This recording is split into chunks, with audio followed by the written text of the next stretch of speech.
السلام علیکم دوستوں، آپ دیکھ رہے ہیں MG TV اور آج کی اس ویڈیو میں ہم بات کرنے والے ہیں زمین سے ہزاروں فٹ اونچا شہر ماچو پیچو کی۔ ماچو پیچو دراصل مقامی زبان میں قدیم چوٹی کو کہا جاتا ہے۔ اسی مناسبت سے پتھروں سے بنی اس شہر کو ماچو پیچو کا نام دیا گیا ہے۔ پیرو جنوبی امریکا کا وہ ملک ہے جسے ماچو پیچو کے کنڈرات کی وجہ سے بھی پہچانا جاتا ہے۔ حکومت لیما سے 7 گھنٹے کی دوری پر ناسکا شہر ہے، جہاں ماچو پیچو میں زمین پر میلوں تک پھیلی ہوئی لمبی لکیروں اور اشکال کو سیاح حیرت دیکھتے ہیں، اور یہ لکیریں دنیا کے لیے معمہ ہیں۔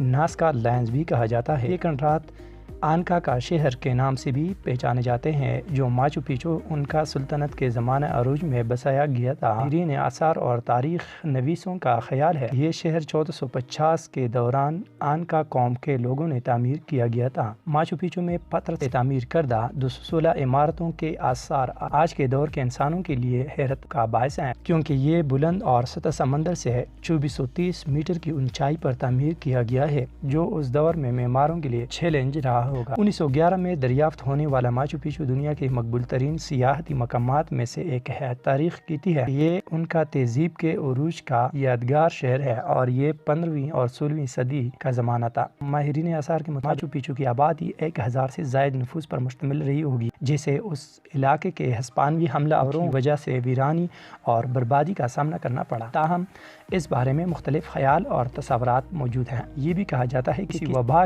کی پھیلنے کے بعد اچانک ہی اس بسے بسائے شہر کو اچانک یہاں کے لوگ چھوڑ کر کسی دوسرے علاقے میں منتقل ہو گئے تھے، اور یہ شہر 100 سال سے زیادہ عرصہ آباد نہیں رہا۔ اس مقام پر 150 سے زائد عمارتیں ہیں، جبکہ متعدد حمام مقابر کے ساتھ ایسی سیڑھیاں ہیں جو مختلف مقامات کو آپس میں جوڑتی ہیں۔ 3000 سے زائد یہ سیڑھیاں اس کے طرز تعمیر کی خاص نشانی ہے۔ ماہرین کا خیال ہے کہ یہ شہر اپنی انجینئرنگ کے ساتھ زراعت کے حوالے سے بھی بے مثال رہا ہوگا، جس کا ثبوت یہاں کا نظام آبپاشی ہے، جو ہر لحاظ سے شاندار ہے۔ اس دور کے لوگوں کی مہارت کا نمونہ ہے۔ ہر سال 12 لاکھ سے زائد سیاح ماچو پیچو کا رخ کرتے ہیں۔ ویڈیو دیکھنے کا بے حد شکریہ۔ انشاءاللہ ملتے ہیں نیکسٹ ویڈیو میں، تب تک کے لیے اللہ نگہبان۔